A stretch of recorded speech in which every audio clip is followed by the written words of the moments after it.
Welcome back to our Parts of Speech series. Today we're tackling pronouns, the ultimate substitute players in the grammar game. A pronoun is a word that replaces a noun to avoid awkward repetition. Listen to this. Lucy has a cat. Lucy loves the cat. That sounds clunky, doesn't it? Watch what happens when we use pronouns. Lucy has a cat. She loves it. Much better. Pronouns keep our language flowing smoothly. There are several types of pronouns. Let's explore them. Personal pronouns refer to specific people or things. They change form depending on whether they're the subject doing the action or the object receiving the action. We use subject pronouns when the pronoun is doing the action. Subject pronouns include I. Remember, the pronoun I is always capitalized, whether it's at the beginning, middle, or end of a sentence. You, he, she, it, we, they. We use object pronouns when the pronoun receives the action. Object pronouns include me, you, him, her, it, us, them. We need to make sure that we use the right case. Sometimes people get confused when there are multiple object pronouns in the same sentence. For example, the teacher helped her and me, and the teacher helped her and I. But which one is correct? If you're unsure, test the pronoun alone. You would say, the teacher helped me, not the teacher helped I. So it's the teacher helped her and me. Possessive pronouns show ownership. For example, mine, yours, his, hers, ours, theirs.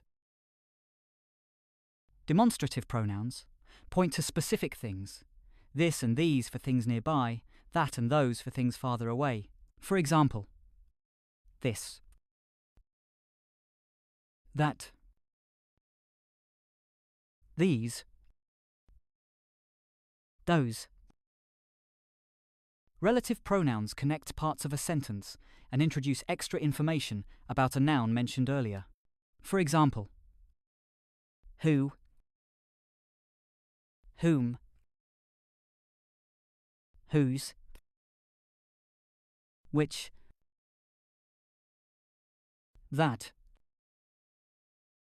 Interrogative pronouns begin questions and ask for information about people or things. For example, who, what, which,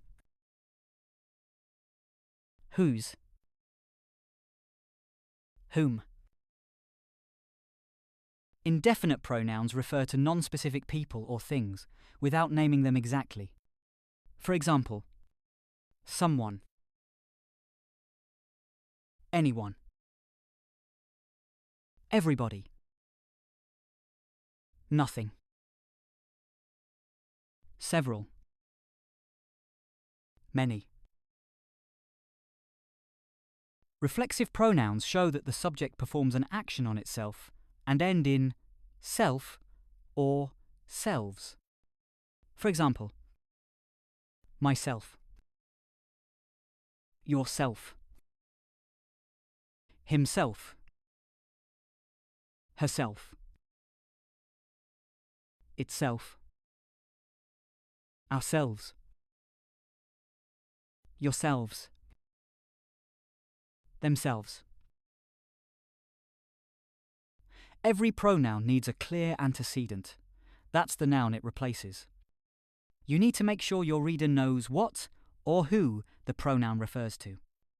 For example, the dog chased the cat. It was fast. Which one was fast? The dog or the cat? Confusing, right? If it is unclear, then you will have to repeat the noun instead of using a pronoun. In this instance, we would have to write, the dog chased the cat. The dog was fast. Pronouns must also match their antecedent in number. For example, the students finished their work. The students turned it in on time. The students is the noun, and there are multiple students, so it is plural.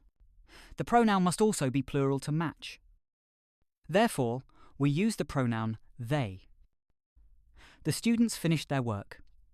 They turned it in on time. And that's pronouns. They replace nouns, come in many types, and keep our language smooth and clear. See you next time when we explore adjectives. Thanks for watching. If you found this video helpful, don't forget to like and subscribe.